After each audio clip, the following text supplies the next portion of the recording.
What's up, everybody? Happy Thursday. Hope all you're having a great day so far. So before anybody say it, because I already know, they hired a new Jordan, Tanisha. That's her name. I don't know her last name, but she looked good. I like it. She looks beautiful. Like the girl that they hired to play Jordan Ashford, she looks gorgeous. I'm here for it.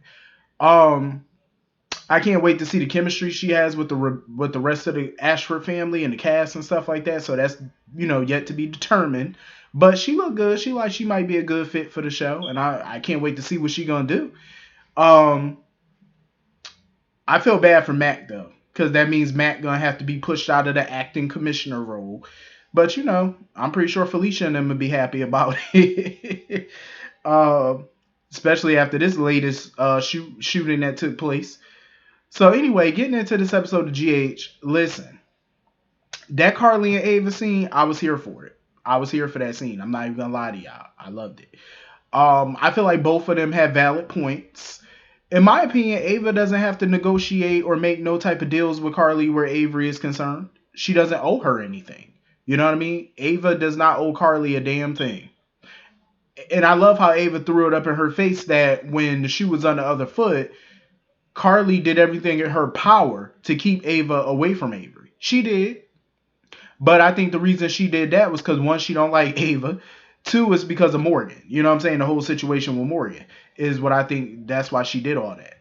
But I do feel like Carly had valid points, and I feel like, whatever issues they have with each other should not be taken out on the children. At the end of the day, Donna and Avery are sisters, and they should not, this divorce is already going to be hard on them. You know what I mean? Like, as the adults in their life, they shouldn't make it harder. You know what I'm saying? They should find a way to coexist so that way the girls could see each other on a regular basis. Because that's what the girls are used to. The girls are used to living with each other and seeing each other every day, and they should find a way to continue to do so.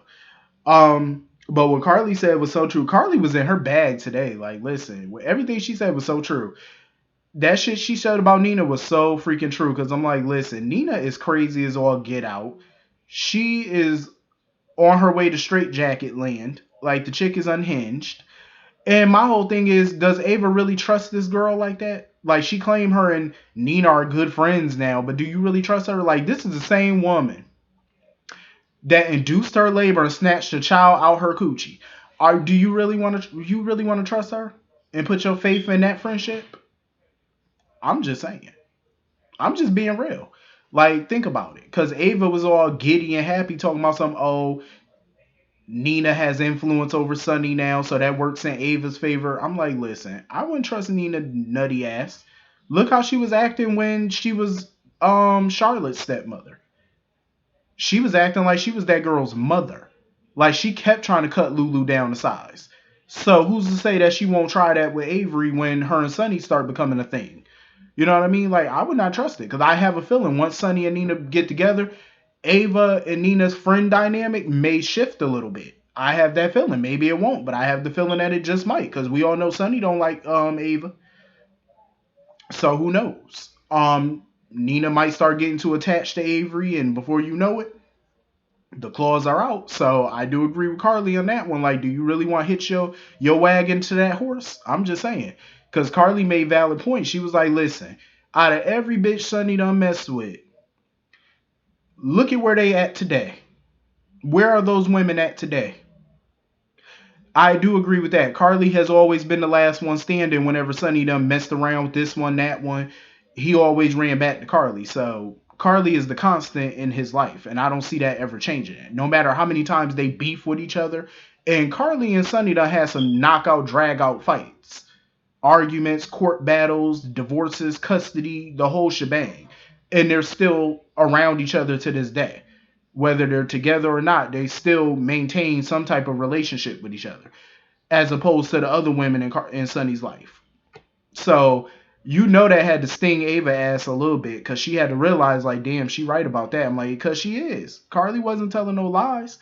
So they, for the sake of them kids, like Ava need to get it together. I understand she want more time with her daughter and stuff, but you need to start putting your daughter needs above your own. Stop being a little selfish. This is about the kids. Like this ain't about your petty beefs. So I do agree with Carly on that one, but I do also agree with Ava. Like she don't owe Carly shit. She don't have to negotiate with her, and she surely do not. But I definitely wouldn't trust Nina. Speaking of Nina, so of course she all up in Sunny penthouse, like a moth to a flame, like shit stuck to doo doo, like flies to doo doo. I'm like, listen, woman, go on about your day, go on about your business. So of course, Sonny showed her the divorce papers and stuff like that. But I will give Nina this. Nina is right about what she said about him and that drinking. Because I've been thinking that for some years now. Like, how are you taking this bipolar meds? How are you taking your pills every day, but you drinking liquor every day? Right, literally right after he take the pills. I'm like, are you trying to hurt yourself? Like, no, you ain't supposed to do that. And he talking about, oh, I manage. You obviously you're not managing well. You know what I'm saying? So I do agree with Nina on that one because she feel like she not saying he alcoholic or nothing like that, but mixing, you know what I'm saying, like your pills with alcohol ain't no good thing either. Like any fool would know that. You ain't got to be a doctor to know that. Because Sonny talking about, oh, you a doctor now? No, and nor does she play one on TV. But you could Google some shit or talk to an actual doctor and they'll tell you that. It ain't rocket science. I was looking at them when they started hugging and kissing and stuff. I was like, ugh. I know some of y'all like them together or whatever. I gotta get used to this. The reason being is because I feel like this relationship between them is not gonna last because I feel like Sonny wants his cake and eat it too. The way he was talking, before with Carly and stuff, he wants some sister wife type shit. That's what he want. I really honestly feel like that's what Sonny want. He want his cake and eat it too. And this ain't sister wives. You is not Cody. You ain't about to be all up in here with no harem of women and think you about to have this wife and legal wife and spiritual wife. And we not doing no concubine situation up over here. And I'm glad Carly shut that down, in the hearing and stuff like that. Because absolutely not. And I think that's really what Sonny want. Because judging by spoilers that I read, Sonny still he might be kissing on Nina, but he's still gonna be sniffing around Carly. That's what made me feel like, yeah, he want both of y'all. That's what it is. He want both. And he trying to get some sister wife mess going, and that's not going down. That's why I can't really get behind Nina and Sonny, because I just feel like it's not gonna last. You know what I'm saying? I mean, it is daytime, no relationship really lasts. But him and Carly, this recent marriage, they had a pretty long run. It was about what 6 years of marriage. That's long for the two of them. Um, but he's never gonna get Carly out of his system though. So I really don't see Nina lasting too much long. Maybe a year, maybe two if she lucky. But other than that, it's like I don't see it. I'm just saying. So anyway, moving on from that, Curtis, I don't blame him for wanting Drew to continue to look into this Marshall situation because I think he should. I know Curtis at first was starting to get, start to be okay with like knowing whatever he know about him, but that's not good enough because I do agree with Curtis. It feels like you don't know what this man has been doing these last 40 some odd years that he ain't been in your life. So Curtis is nervous about whatever that man was up to. He don't want that blowing back on them, and I don't blame him.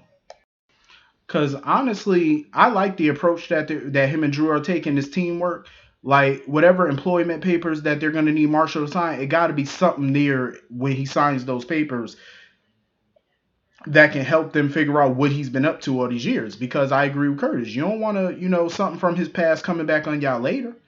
I definitely agree with that. Um, and Stella was sitting there talking to Portia, trying to warn or caution Portia or whatever about her and Curtis moving in together or whatever, because she was like, "Oh, just keep your ears open and stuff like that, your eyes open or whatever." As far as Curtis getting close to Marshall, because you don't know about his past or whatever. Clearly, Stella knows something. That's been obvious that Stella's hiding something. She knows way more than what she's saying. So my thing is, if you're so worried about Curtis getting too close to Marshall because y'all don't know what he was up to back in the day, why are you not telling Curtis whatever you know? Because clearly you're lying about something. You know what I mean? Like, tell that man the truth. Don't sit there and keep lying to him like you obviously know something, so tell him. Don't sit there and try to give these ominous warnings. Let him know what the hell is going on. Because she clearly knows something. She holding back a lot about what she know. Like, the fact that she knew he was alive all these years, ain't no telling what else she know. Like, maybe whoever he's been dealing with all these years, she knows something. I know she do. So anyway, moving on from that. Anna needs to stop blaming herself for Peter's foolishness over the past couple years. Like, she really needs to stop blaming herself. And I'm glad Robert told her that. Like, she needs to know her worth and stuff like that. Because, especially in the love department, I know Robert is not ecstatic about her and Valentine potentially becoming a couple. But if that's who she want to be with, Robert needs to learn how to respect it. But yeah, she shouldn't keep sitting there blaming herself because, oh, Peter, I should have did more to help him, to try to steer him away from this life that he created or whatever. It doesn't matter what Anna was gonna do. It don't matter what Anna was gonna do. At the end of the day, Peter is Peter. He chose his fate. A lot of people in that town tried to give him a second chance. Maxie, she tried to convince other people to give him a second chance, and they did, and he screwed that second chance up. That's on him. That's not on you. At the end of the day, that is not on Anna, and she needs to wipe up those tears and know that even though she doesn't like the fact that she left him near to die, allegedly, but but it's like she did what she had to do. We all know prison wasn't going to keep him. Prison wasn't going to hold a person like Peter.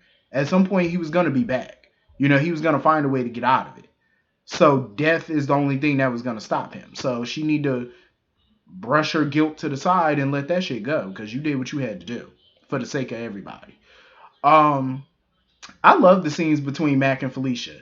You know what I'm saying? You seeing that older couple loving and all that. I love it. Because Mac was like, listen, I was frantic. He was like, don't do that without me again. He was like, do not go off on your own doing no craziness like that again. But that's what I love about Felicia, because you know what? Her child was in trouble and people was telling her, no, don't go, don't go. I love that Felicia ignored them because who knows what would have happened with Maxie if she didn't show up. So I love it. She felt like, hey, her daughter was in trouble. She said, I don't give a damn what y'all talking about. I'm going to go save my kid. I don't give a damn. And I'm not mad at that. Um, I also love the scenes with Maxie and BLQ and Chase and Ned. Um, and I love the ending to it. Not even really the ending, but the new chapter to it. You know what I'm saying? Because she chose to keep the name Bailey as the first name and Louise is going to be the middle name. I love it. Because she didn't want to take that away because she was like, at the end of the day, her daughter has been called Bailey since she was born. So she don't want to, stop calling her that because that's the name that she know. And I love how BLQ handled it. It hurt her to have to give the child up, but she knew she had to. It was the right thing to do. And she knew why she got involved in this in the first place. I love those scenes, and how Maxie basically said, she wants BLQ to continue to be a presence in Bailey's life, and Maxie's the mother, and BLQ is gonna be the mama or whatever, like basically more of a parental guidance, a parental figure in Bailey's life, and I think that's good, at least as a godparent or something, you know what I'm saying, like keep having her in the life. I think that's good. It was so funny to me how Ned was asking Chase, so now that Bailey is going home with Maxie, what does that mean for him in Brooklyn? Or like, is he gonna move out now? Or no, he gonna go kiss your daughter and go be with your daughter. That's what he gonna go do. I want to see more of them, man. I really hope that they decide to be a couple because I've been waiting for this for a while. I really feel like the chemistry between them is great, and I want to see them continue to be a couple. I think is hot, you know. But I really love how Ned, has been there for BLQ. Like when she started busting down crying and stuff, she broke down and started crying after Maxie left, and Ned was just there to comfort her, because that's pretty much all he can do, and that's a major thing. Him comforting his daughter is huge. You know what I mean? Like that's the best thing he could do for her is comfort her. Um, but I think in time she'll start to get over it. At least she's gonna be a part of Bailey's life. She's gonna get to see her every day. You know what I mean? So it's not a huge loss because you're gonna still get to see her. The only difference is she's not gonna be living with her every day. But hopefully one day BLQ will have her own child because I really think by her watching over Bailey, it really matured her. It really did. But anyway, this was a pretty good episode. Hit the comment section, let me know what you all thought, and I will see you all later. Have a great night. Peace.